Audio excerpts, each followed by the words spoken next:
Hi, my name is HaleighTolley, and I am at St. Mary's Private School. And my project is called Sink or Swim. Have you ever dropped a stone down a wishing well and wondered how long it takes your stone to reach the bottom? Or have you dropped some seashells into the ocean at a beach and wondered how long it will take for those same seashells to reach the bottom, to reach the ocean floor? Okay, so my question is, what is the effect of different liquids on the speed of which marble can travel through them? My purpose of this experiment is to see how long it takes a marble to get to the bottom of the liquids ketchup, water, vegetable oil, and syrup. My hypothesis is if a marble is dropped into ketchup, syrup, vegetable oil, and water, then the marble dropped into water will drop the fastest. The marble dropped into ketchup will drop the slowest. My procedure is fill a cylinder with 60 milliliters of water. Then do the same thing with the ketchup, vegetable oil, and syrup. 2. Get your stopwatch ready. Then get your marble and hold it in your hand above your liquid. Next, drop your marble in the liquid as soon as you start your stopwatch. Do the same thing with all of your liquids. 3. Get some paper and a pencil, then write how many seconds it took the marble to get to the bottom of each liquid. 4. Analyze which liquid took the fastest and slowest time, reaching the bottom of your graduated cylinders. My materials are 4 graduated cylinders, 4 marbles of the same size/mass, paper, pencil, stopwatch, 60 milliliters of water, 60 milliliters of syrup, 60 milliliters of vegetable oil, and 60 milliliters of ketchup. My independent variable is the ketchup, syrup, vegetable oil, and water, and then my dependent variable time in seconds. So trial 1 for ketchup was when I put it down, it went slowly down to 20 milliliters, and then it just stopped.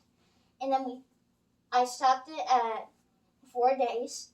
And then syrup is 8.6 seconds, 9.3 seconds, and 8.9 seconds. And all of it was 8.933 seconds. My vegetable oil was 0.8 seconds, 0.9 seconds, and 0.8 seconds. And the average is 0.833 seconds. My water is 0.5 seconds, 0.6 seconds, and 0.5 seconds.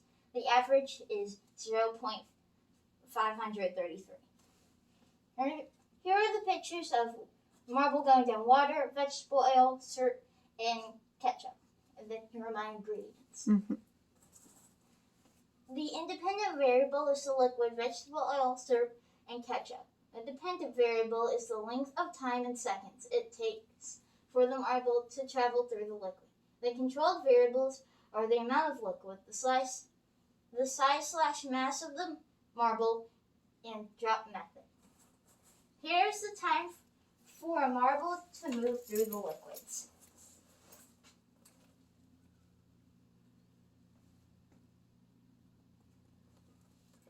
My results are the marble was the fastest when it was in the water, which makes water the fastest. Second was the vegetable oil. When the marble was going down, it was almost as fast as the water.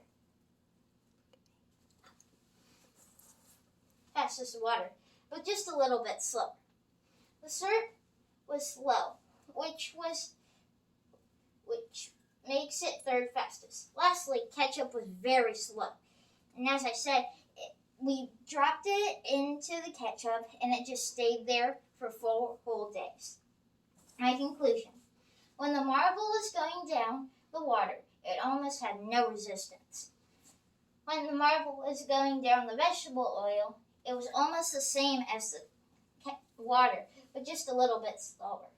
The syrup was slower when the marble was going down it.